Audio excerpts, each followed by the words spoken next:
मोर तो टिल्ले राणा मोर तो टिल्ले तू त चाचन जे कुल्ले सो त मामन जे कुल्ले ओ राणा राणा मोर भले पियो टिल्ले गुजर जो मोर तो टिल्ले। अमर खुश आई? हाँ खुश आहियां। तव्हां ॿियो ॿुधायो? ख़ैर आहे? ॿियो सभु ख़ैर आहे। मूंखे इहो त ॿुधाए तूं पढ़े कुआणो कहिड़ो दर्जो थी पढ़े? मां अञा पढ़ां थी पई। अञा पढ़े थी? जी जी। हा मड़ पढ़ो। मां थी चवां त न्याणीअ खे तालीम ज़रूरी आहे। तालीम त सभु कंहिं लाइ ज़रूरी आहे पर न्याणीअ जे लाइ तालीम ज़रूरी आहे छो जो न्याणी तालीम पिराईंदी न त सम्झ सॼो ख़ानदान तालीम पिराईंदो। सही ॻाल्हि आहे। उहा पंहिंजे औलाद खे कॾहिं बि न चवंदी त को तूं ईअं वेठी हुजो, चवंदी पढ़ो। हा सिंध सलामत त सात सलामत। तालीम ज़रूरी आहे। ॿियो हे कल्चर जा ॾींहं लॻा पिया आहिनि, ख़ुशीअ जा ॾींहं लॻा पिया आहिनि। हा त पोइ तूं भला असां सां गॾु ख़ुशियुनि में हूंदीअ न? हलंदासीं प्रेस क्लब बि हलंदासीं, इंजॉय कंदासीं, सॼे सिंध जा फनकार बि लथल हूंदा। जी बिल्कुलु। तूं गुला सां गॾु हुजजां। हा मां तव्हां सां गॾु ई हूंदमि। पढ़ाईंदी बि गुलाई।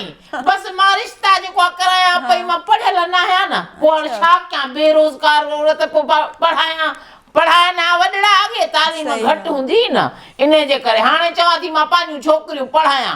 हिन खे तालीम ॾियां। तालीम ज़रूरी आहे। इल्मु पिरायो सिंध संवारियो। सही हा ॻाल्हि आहे। हाणे बसि इहो ई असांजो इरादो आहे त इल्मु पिरायो सिंध संवारियो। हा इन जे करे चवां थी तूं बि पढ़ाई न छॾिजां। वॾी डॉक्टराणी थी, वॾी डॉक्टराणी थी। मां त चवां थी मां त पंहिंजनि छोकिरियुनि खे चवां थी बसि आला तालीम हासिल कयो। मां 2 टे दर्जा पढ़ियल हुजां त पोइ बि नर्सिंग त कयां हा न। हाणे मां नर्स बि नथी थी सघां। अमा ॻाल्हि त ॿुध जी। हे वार काथों ठहराया थी? ॿ रंगा करे छॾिया थी। असां त अॻे हणंदियूं हुआसीं मेहंदी। हा मेहंदी हणंदियूं हुआसीं त अछा कारा वार हूंदा त ॻाढ़ी मेहंदी हणंदियूं हुआसीं त असां बि चिट कबरियूं थी वेंदियूं हुआसीं। हाणे मां चवां थी त तालीम ते ज़ोर ॾे, पढ़ाईअ ते। फैशन ऐं मेकअप खे छॾे। न न पढ़ाई सां तालीम सां गॾु गॾु फैशन बि सही आहे। काफ़ी अहिड़ियूं मायूं बि आहिनि जेके पढ़ियल लिखियल आहिनि पर हुन में फैशन न हूंदा त पोइ असांजे विच में वेठे ख़बर न पवंदी आहे। फैशन ज़रूरी आहे। तालीम सां गॾु फैशन ज़रूरी आहे। इहो छोकिरियूं कनि थियूं अॼुकल्ह जेका तेका वॼे थी भॼे थी ब्यूटी पार्लर ते। ब्यूटी पार्लर ते। ब्यूटी पार्लर न ब्यूटी पार्लर। ब्यूटी इहो मूंखे कहिड़ी ख़बर? मां त कॾहिं ज़िंदगीअ में न वई आहियां इहे ब्यूटी पार्लर ते। ब्यूटी पार्लर ते। ब्यूटी पार्लर सिखी वेंदसि आस्ते आस्ते। भला तुंहिंजो पार्लर आहे छा? हा मां ब्यूटिशियन आहियां। कोर्स थियल आहे मुंहिंजो। हा पोइ मूंखे त वठी हल। मुंहिंजी त का डेंटिंग पेंटिंग करे त मुंहिंजो बि पूत सिधो करे। तव्हांजो फेशियल वग़ैरह मां कंदमि। फेशियल थींदो आहे? हा अलाए हुते वेल्डिंग त न कंदी हो पूत जी? न न वेल्डिंग न, फेशियल सिर्फ़ु उन सां आईब्रोज वग़ैरह तव्हां वैक्स वग़ैरह सभु। माना सफ़ा सुहिणी थी पवंदसि। VIP हीरे वांगुरु। हाणे बि सुहिणी आहियो। सुहिणी त हुयसि न पोइ कलर बलर मुंहिंजो कजां। हाणे यको वार इहे छा विधा त में? हिकिड़ी शर्त। हा अहिड़ो कलर कराईंदो त मां अहिड़ो कलर मां न कराईंदी। मां गुलाड़ो कलर न कराईंदी। छोकिरनि खे सुठो लॻे थो। पोइ तव्हां छोकिरी आहियो। बाक़ी न हाणे कुकड़ जो पुछो मथे ते खयूं घुमां त ॿार गुला ते टोका कंदव मासी गुला मासी गुला। मां सॼी सिंध रुलंदी आहे न रिश्तनि लाइ हेॾे होॾे। पोइ तव्हांखे हे कोन कलर कंदमि सिर्फ़ु हे वारो कलर हूंदो तव्हांखे। कहिड़ो? इहो ग्रीन? न मड़ ग्रीन न कजां। मूंखे हुनजो शौक़ु आहे इहो जेको गोल्डन कंदियूं गोल्डन गोल्डन चवनि थियूं। गोल्डन वारो कलर? हा गोल्डन वारो।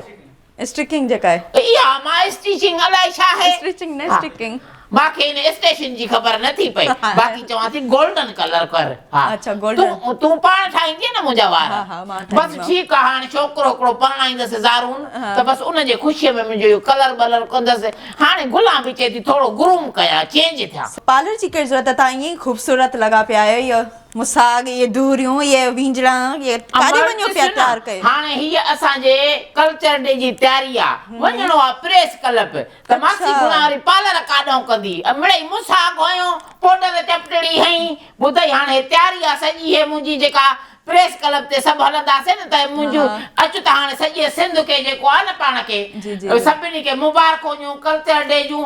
अबा सभिनी खे लख लख मुबारकूं सिंध जे हिन ईद जूं। ईद जो ॾींहुं आहे मड़ी इहो असांजो वॾो ॾींहुं आहे ईद जो। हा असांजा जेके बि सिंधी भेनरियूं भाइर धीअरियूं पुटड़ा जाते बि रहो था सिंध जे कुंड कुड़च में देश में परदेस में गुलां जे तरफ़ों सभिनी खे लख लख मुबारकूं। ओ मात मण मण मिठायूं विराया जे सुणो मूंसां ठही पए हलो अमर प्रेस क्लब थी हलो हा ऐं उन सां गॾु कल्चरल डे जी सभिनि खे लख लख मुबारकूं मुंहिंजी तरफ़ां बि वाह वाह लख लख मुबारकूं तुंहिंजे तरफ़ां बि जी। हा मां वाट खे पहिरियों बटन लॻल हुई छा खोलियां न पहिरियों सिंधियुनि जा मेला ओला मेला लॻंदा ई रहंदा ओ मुंहिंजा दिलदार सिंधी ओ मुंहिंजा यार सिंधी सिंधियुनि जा मेला